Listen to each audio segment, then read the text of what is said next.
دوسرا تمہارا خون ضائع ہوا ہے اور زخم تقریباً بھرا ہے. تمہیں خوراک کی زیادہ ضرورت ہے، اس لیے دبا کر کھاؤ. بیتو خوش ہو گیا. تب ٹھیک ہے. کھانے کے بعد میں نے چہل قدمی کی، پھر شاور لیا اور سونے کے لیے لیٹ گیا. نہ جانے کس وقت میری آنکھ لگ گئی. میں نیند میں تھا جب اچانک میری آنکھ کھلی تو میری سمجھ میں نہ آیا کہ کیوں کھلی ہے، مگر اسی لمحے دروازے پر دستک ہوئی. آواز بلند نہیں تھی مگر انداز اجلت والا تھا. میں نے گھڑی دیکھی، 3 بج رہے تھے. بیتو خراٹے لے رہا تھا. البتہ یہ خراٹے نیند شکن نہیں تھے. میں دروازے تک آیا. کون ہے؟ میں فتح خان. شہباز جلدی دروازہ کھولو. فتح خان کی پریشان آواز آئی. میرے اندر گھنٹی بجنے لگی. میں نے دروازہ کھول دیا. وہ تیزی سے اندر آیا. جلدی کرو، ادھر سے نکلنا ہے، صرف 10 منٹ ہے. اسے بھی اٹھاؤ، اپنا سامان لو. میں نے بیتو کو جھنجھوڑتے ہوئے اس سے پوچھا، کیا ریڈ ہونے والا ہے؟ ہاں، ہمارا آدمی اندر، اس سے پہلے پتہ چل گیا، سب کو ادھر سے جانا ہے. فتح خان باہر جاتے ہوئے بولا. 10 منٹ ہمارے لیے کافی تھے. بیتو جاگ گیا تھا اور فتح خان کی بات سن کر ہوشیار ہو گیا تھا. اس نے جلدی سے سامان سمیٹنا شروع کر دیا. ہمارے کپڑے اور دوسرا سامان ایک بیگ میں تھا، وہ میں نے اٹھا لیا. لیپ ٹاپ اور رقم والا بیگ بیتو کو دیا. چند گھنٹے پہلے میں نے کرنل سے جس خدشے کا اظہار کیا تھا وہ اچانک ہی حقیقت بن گیا تھا. یہ کہنا مشکل تھا کہ پولیس یا جو ایجنسی بھی چھاپا مارنے والی تھی اس کی وجہ کیا تھی. بہرحال وجہ جو بھی ہو، یہ اچھا ہوا کہ ڈیوڈ نے پہلے سے سدباب کر رکھا تھا اور ہم بر وقت ہوشیار ہو گئے تھے. 10 منٹ سے پہلے ہم منہ پر پانی کے چھپکے مار کر باہر آ چکے تھے. سرد پانی نے ہمیں ہوشیار کر دیا. ہم عمارت سے باہر آئے تو فتح خان بےتابی سے ٹہل رہا تھا. ہمیں دیکھتے اس نے کہا، آؤ میرے ساتھ. میں نے اس کے ساتھ چلتے ہوئے پوچھا، یہ اچانک کیا چکر ہوا ہے؟ کچھ نہ کچھ تو ہوا ہے. ادھر ڈیوڈ کا پیغام آیا کہ سب آدھے گھنٹے کے اندر اندر یہاں سے نکل جائیں، سارا سامان لے کر. وہ یہاں نہیں ہے کیا؟ وہ اکثر یہاں نہیں ہوتا. ہم پیلس کے اگلے حصے کی طرف جا رہے تھے. سردی سے بچنے کے لیے ہم نے جیکٹیں پہن لی تھیں. فتح خان نے روش کے بجائے لان پر قدم رکھا تو ہم رک گئے. اس نے پوچھا، کیا ہوا؟ تم خطرناک جگہ قدم رکھ رہے ہو. اوہ، تم فکر مت کرو، وہ گن بھی ہٹا لیا گیا ہے، اب خطرہ نہیں ہے. ہم لان کے شارٹ کٹ سے ہوتے ہوئے پیلس کے وسیع اور عریض پورچ تک پہنچے جہاں 6 عدد بڑی لگژری گاڑیاں تھیں. ان میں 3 لینڈ روورز تھیں اور 3 عدد نسان جیپ تھیں. ایک طرف درمیانے سائز کی سامان والی وین تھی. اس کے عقبی حصے میں سامان بار کیا جا رہا تھا. جب ہم پہنچے تو 2 گاڑیاں سٹارٹ ہو کر گیٹ کی طرف اپنے سفر کا آغاز کر چکی تھیں.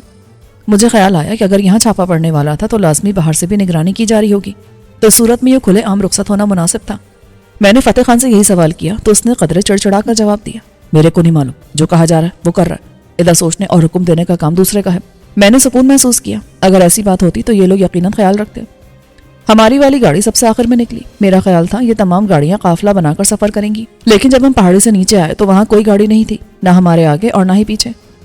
پچھلی سیٹ پر فتح خان سمیت میں اور بیتو تھے. 2 آگے بیٹھے تھے اور 3 پیچھے بیٹھے تھے. ہمارے بیگ ہمارے پاس تھے کیونکہ پیچھے قطعی کو جگہ نہیں بچی تھی جہاں سامان رکھا جا سکتا. فتح خان خالی ہاتھ تھا. آگے پیچھے بیٹھے دونوں افراد گورے تھے. ان کے انداز سے لگ رہا تھا کہ انہیں معلوم ہے کہ ہمیں کہاں جانا ہے. گاڑی پہاڑی سے اترنے کے بعد بائیں جانب گھومی اور ہم کچھ غیر معروف سڑکوں سے ہوتے ہوئے شمال مشرق کی طرف جانے لگے. میں نے فتح خان سے کہا، اگر راستے میں مدبھیڑ ہو گئی تو کیا؟ ہم خالی ہاتھ ہیں. فکر مت کرو، اس صورت میں تمہیں سب مل جائے گا، پر ہوگا کچھ نہیں. ہم بر وقت نکل آیا ہے. باقی کہاں ہیں؟ وہ دوسرے راستے سے جا رہا ہے. اچانک گاڑی کی رفتار کم ہوئی اور ڈرائیور نے امریکی لہجے میں کہا، گائز ہیئرز پرابلم. سامنے پولیس موبائل کھڑی تھی.